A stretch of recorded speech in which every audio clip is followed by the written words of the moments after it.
What up, nerds? It's Jason here from Custom Cans, and today it is as hot as the surface of Mercury here in the workshop, so I shall be drinking a delicious bottle of non-alcoholic beer. So, today, we got some headphones from Fosi Audio. What is it? i5. And it's quite interesting because when I first saw these, I contacted Fosi because they've sent us a few things before, and I said, I'm super grateful for the things you sent before, but I love headphones. Would you send me some of your headphones? And they said, I don't know, we're having to make some engineering changes for them, and there's hardly any review samples available, so I'll see what I could do, but and I just went okay. I get it, small channel, we don't get the good toys. And then a few weeks later, with no preamble, no emails or anything, one just turns up. Yes, awesome. So this is their updated one, which is newer than the previous review samples that you might have seen videos on. So we get to have a look at something new. So this is the one this is probably the one that you're going to get if you do the Kickstarter. Sounds like they've tweaked it ever so slightly. So without further ado, let's get this bad boy. Oh, sorry. Magnety box. Gotta love a magnety box. So let's get these open. Let's remove the foam. And in here we have a chunky instruction manual. It's got all the technology in there. So that's useful. We can have a look at that in a bit. So when we go through it, we can have a look at it. We've got a cable in a bag, pretty weighty. Got another cable in a bag, not so weighty. Interesting.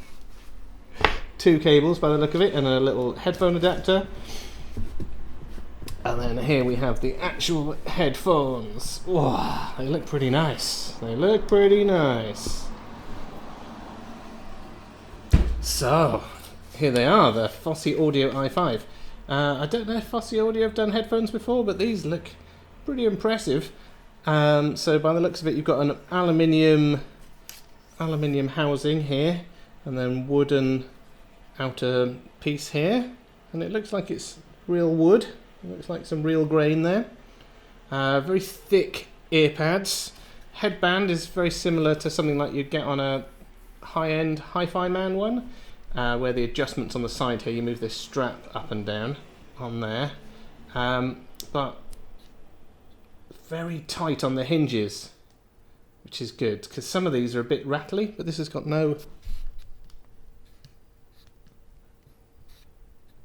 real rattle or squeak, which is good. These hinge pieces here on the yokes, again, they've got little damping washers either side to stop any rattling there. So yeah, so these look pretty well put together, which is nice. So they've got quite a lot of clamping force, possibly because of these not a huge amount, an adequate amount of clamping force. They don't feel like they're going to fall off my head, but they're also not squeezing my head. Little bit of movement if I do that, but yeah, it's always that difficult juggling match with clamping force. You can put them down your desk thusly. So on the top here you've got a leather head strap, and it looks like real leather, again, which will distribute the weight and help with the comfort, and it's got holes in it so that the heat can escape and your sweaty head juices can come out. But yeah, so far a nice looking pair of headphones. They've got a quality feel, a bit like the Quad ERA1, that kind of thing, where it's just chunk. Probably not the lightest headphones, but chunky. So here we have a balanced 4.4 cable, and it feels like an 8 braid wire with a nylon cover over it, which is quite interesting. I've not seen any cables made like that.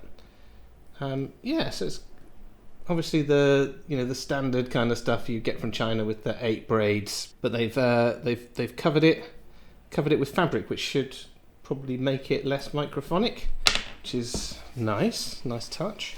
And this one's a bit heavier. Yeah, it's definitely a heavier cable, this one. So this one's the standard 3.5mm, and it's made differently. So again, it's got a same fabric cover over it, but inside it's like standard wire, which is interesting. I would have thought they'd use the same wire for balanced and single-ended. So maybe these are made in a separate factory or something. Yeah, it's very interesting because they've got the same kind of jacks But yeah, just a different wire that they've used. Interesting. Right, cool. So we've got those bits there. Let's have a look at let's have a look under the hood quickly. If we take the pad off. Oh, it's velcroed on, which is unusual. But there, whoa, look at that. So yeah, so you've got neodymium magnets, and then we've got, I think it's a silver alloy traces on a nano, diaphragm. And this is where the instruction manual will come in handy. Let's have a look at the instructions. Frequency response 10 to 50 kilohertz, which is impressive. 1.3 micrometer ultra-thin silver alloy voice coil meticulously reproduces energy with utmost precision, they say. Yeah, so very, very thin silver traces. So silver's very conductive, much more conductive than aluminium, which you might use on some other stuff. But they've put a very thin layer on to keep it light. 22 neodymium magnets, so I suspect it's double-sided magnets on each side. It says the acoustic chamber has undergone thousands of acoustic measurements and numerous simulation experiments to achieve expansive soundstage. That's interesting. Concentrating on soundstage, and it sounds like they've done a lot of tuning to get it just right, which is very interesting. Yeah, I was just thinking, because Velcro obviously wouldn't seal very well, but it looks like they've got a little inner gasket here which seals up against the pad to get a good seal on there, which is interesting. It says that the outer part, this bit here, is CNC machined, and yes, from pretty thick aluminium. You know, it's a sturdy old unit, and it is crafted from walnut, the outer bit. So interesting. Yeah, it's nice to have a little booklet that explains all the technology inside. But yes, certainly that is a sexy looking diaphragm, and it's very clear. And what's interesting is they're saying they've spotter coated it, which is where they use ions to knock molecules of a certain metal or whatever out of a sheet, and then that lands on the actual substrate you want, so that it's kind of so I'm wondering how they've done it. So they must have had like a mask over the diaphragm and then sputter coated it through the mask to create the traces. But yeah, that's quite an interesting way of doing it, because that way you get a really, really thin layer with the nice even coating. I think sputter coating gives you a pretty uniform layer over it. So yeah, so it's very difficult coating nanomaterials, because obviously you might, probably pretty easy to puncture the diaphragm when you're doing it. So yes, interesting stuff, and it's all held together with Torx screws. So we might be able to get into that in a minute and have a better look. But first of all, I will have a listen, and then we'll have a look inside, controversially. So yeah, lovely big thick pads. Plug in one of our fancy cables.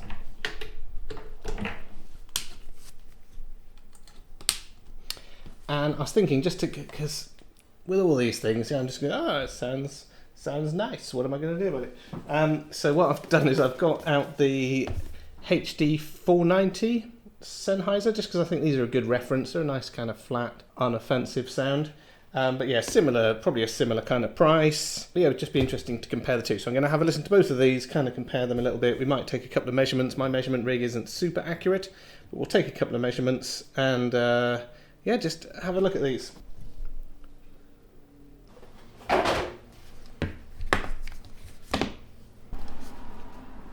Oh, it's really interesting. So running these both balanced off our little amplifier over there. They both sit flat like that. Like, these are so much lighter. These have got some weight to them, certainly. And if you're wondering where you can get a balanced cable for a set of HD 490s, I know a guy. I'll leave a link for you. Don't you worry. One thing before I forget. So with these ones, the metal jobbies here, the metal screws, I don't like that when you put it down they're going to clash together and eventually scrape each other up. I'd like some thing to stop that. A plastic little nub on the end that's not going to scratch up the other ear cup. Because I think leaving them flat on your desk like that is nice. You pick them up, you put them down like that. Obviously, if you put them on a stand, it's fine. But if you're leaving them flat on your desk, where they clash together, I'd like something to stop them from scratching each other. I'm just being fussy now. But yes, sound-wise, It's nice. What can you say? The lovely headphones. But yeah, good. As they say, good sound staging. That's one thing I noticed. It's quite, you can kind of pinpoint instruments quite well with them, and it's quite wide. I think the deep pads help with that. Having the driver further away and having a large driver helps give it that larger soundstage. Certainly a bigger soundstage than the 490. The sound itself, good detail retrievement, like quite a lot of detail and texture. Maybe a little bit spiky in places. If you like a lot of detail, it's probably good. Again, yeah, nothing too harsh. I wouldn't say they were too sibilant, but just maybe a little bit spiky here or there. The 490 are definitely a smoother sound. Certainly in the mids, smoother. I don't think these don't have as much detail, I would say. The sound stage isn't as good, but overall kind of a smoother sound. These are a little bit spiky in places. Certainly in the treble, there's something there.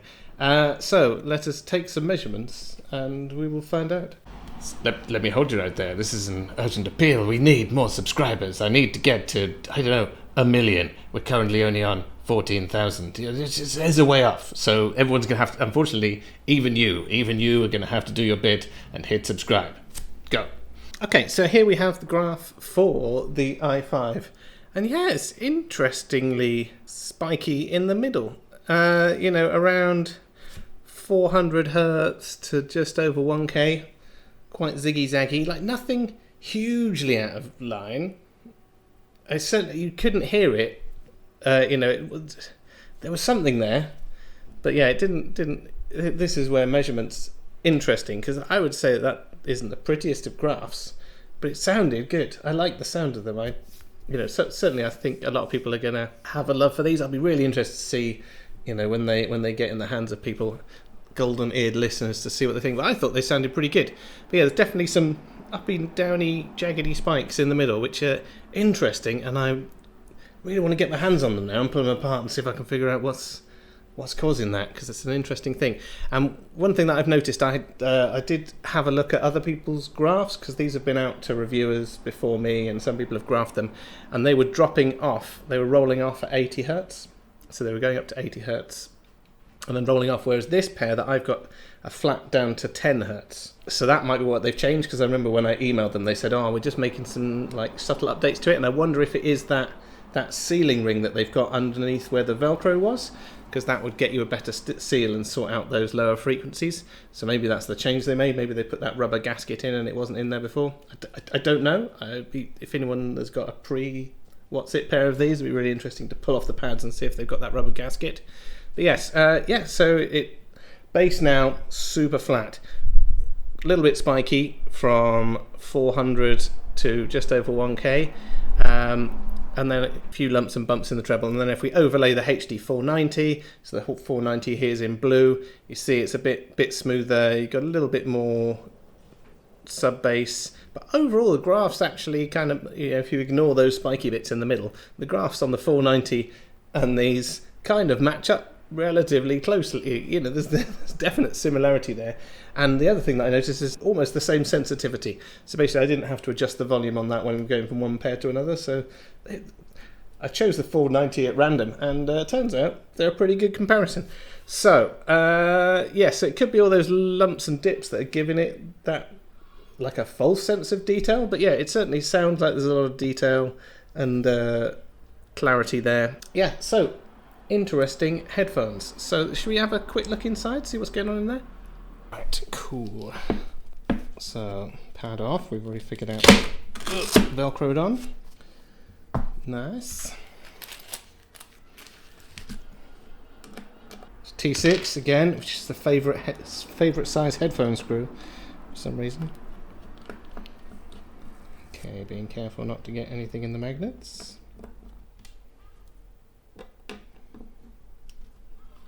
But yeah, these look very nice, nicely built. Right, let's remove that rubber gasket.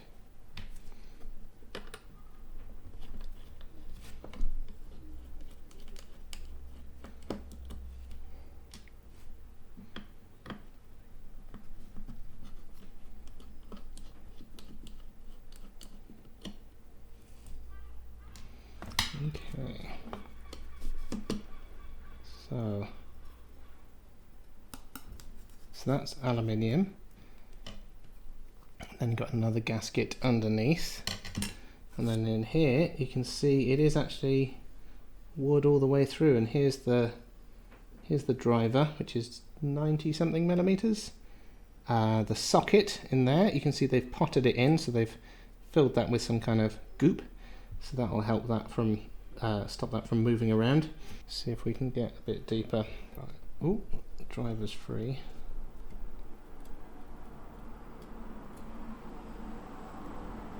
So there we go, so there's the driver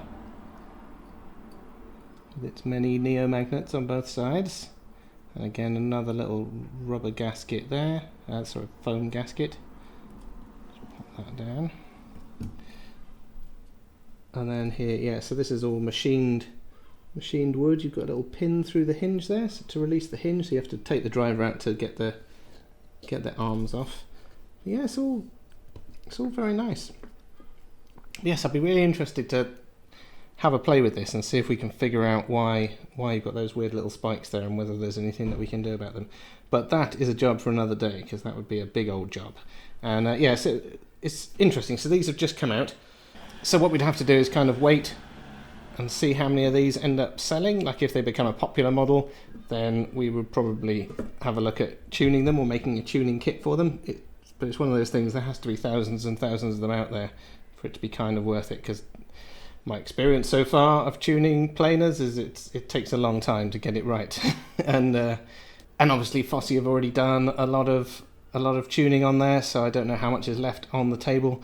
But yeah, so it might be something that we have a look at in the future, because those little lumps and spikes, that's the kind of thing we've had some luck with sorting out on other headphones in the past.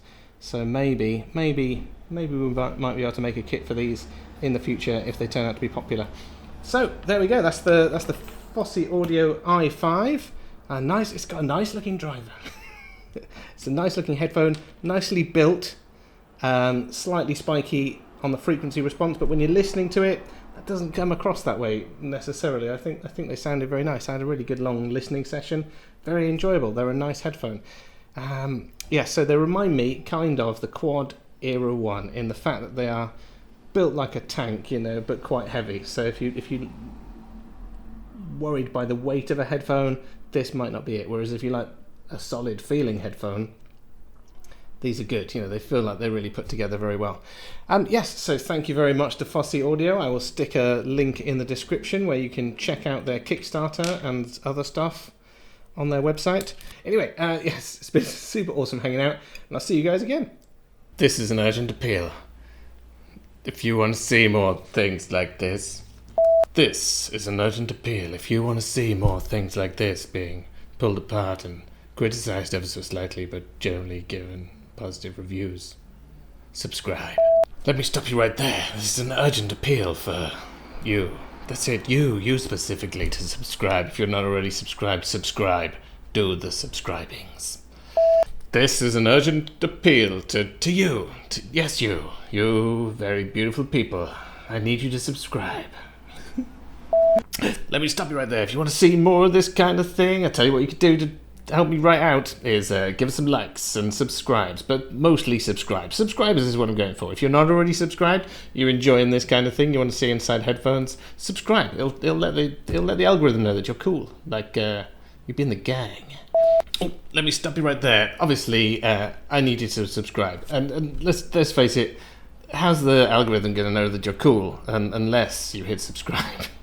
It's only going to show you rubbish for idiots if you don't subscribe. Subscribe, then it'll know the kind of thing you're into, give you better suggestions. It makes me happy. Anyway, back on with the thing.